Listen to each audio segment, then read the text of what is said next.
Handicapper Steve here, handicapping the racing from Doncaster Racecourse here on Wednesday. It is the 7th of September 2022. Gonna look the stakes races on the program from Doncaster, but before I get on to that, remember to please follow me on Twitter at HorseRacingKid5 for more selections for racecourses around the world. Let's look at the stakes action from Doncaster races 4 and 5, the 335 and the 410. The 335, the fourth race, it is the Group 3 Sceptre Stakes. It's a Group 3 event for Class 1 horses going for a purse of $180,000, raced for 3-year-olds and upwards, fillies and mares only. We have a field of 11 horses going 1,400 meters or 7 furlongs on the turf course. I'm going to take the 7-horse Call Thumb as a top selection. I'm going to go 719 in your tri-cash trifecta. 719 tri-cash trifecta, top selection 7-horse Call Thumb. 4-year-old Colt by 4-year-old filly by Kodiak here. Richard Fahey trains. Ocean Ore gets the mount. The horse's most recent outing came the 8th of October at York. Very fast ground, 6 furlongs in the Group 3 Summer Stakes, and the horse finished 7th by 3 3/4 lengths that day, and then break that day, which probably cost this horse a better position. Was facing a lot lesser quality horses from the previous race. This horse, if the horse would have broke, she probably would have won, but tell you the truth. But she didn't break so well that day. She settled well towards the back of the pack. She closed up a little bit late, but after that horrible break in the heavyweight, she just had a little bit too much to overcome late. Coming here, lesser quality horses again, with a good outside posture. I think she could get things going.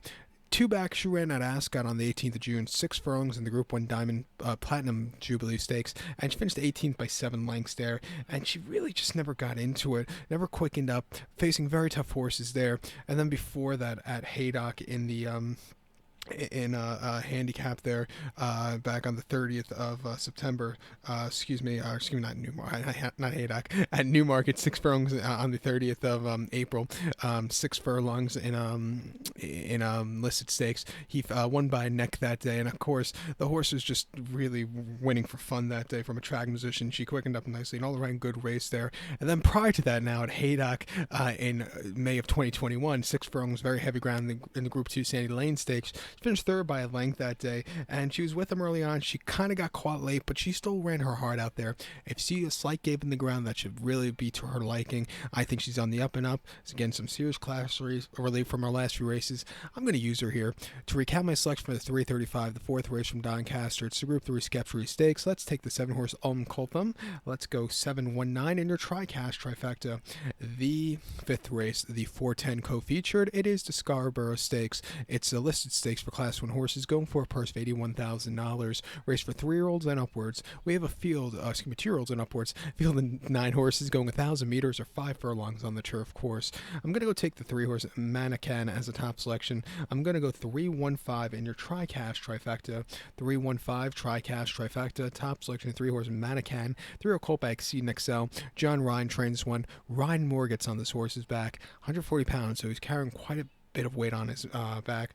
Most recently, they ran the horse in illicit stakes at Newmarket, the Hopeful Stakes, 6 furlongs on the 27th of August, and the horse finished 3rd by a neck in a dead heat that day. He settled well stalking. He slowly moved his way up. He just couldn't get the neck in front, but he ran his heart out in that all-out finish. Coming here to stakes quality horses again, good inside posture, has some forwardly pace. I think he could really run a good race.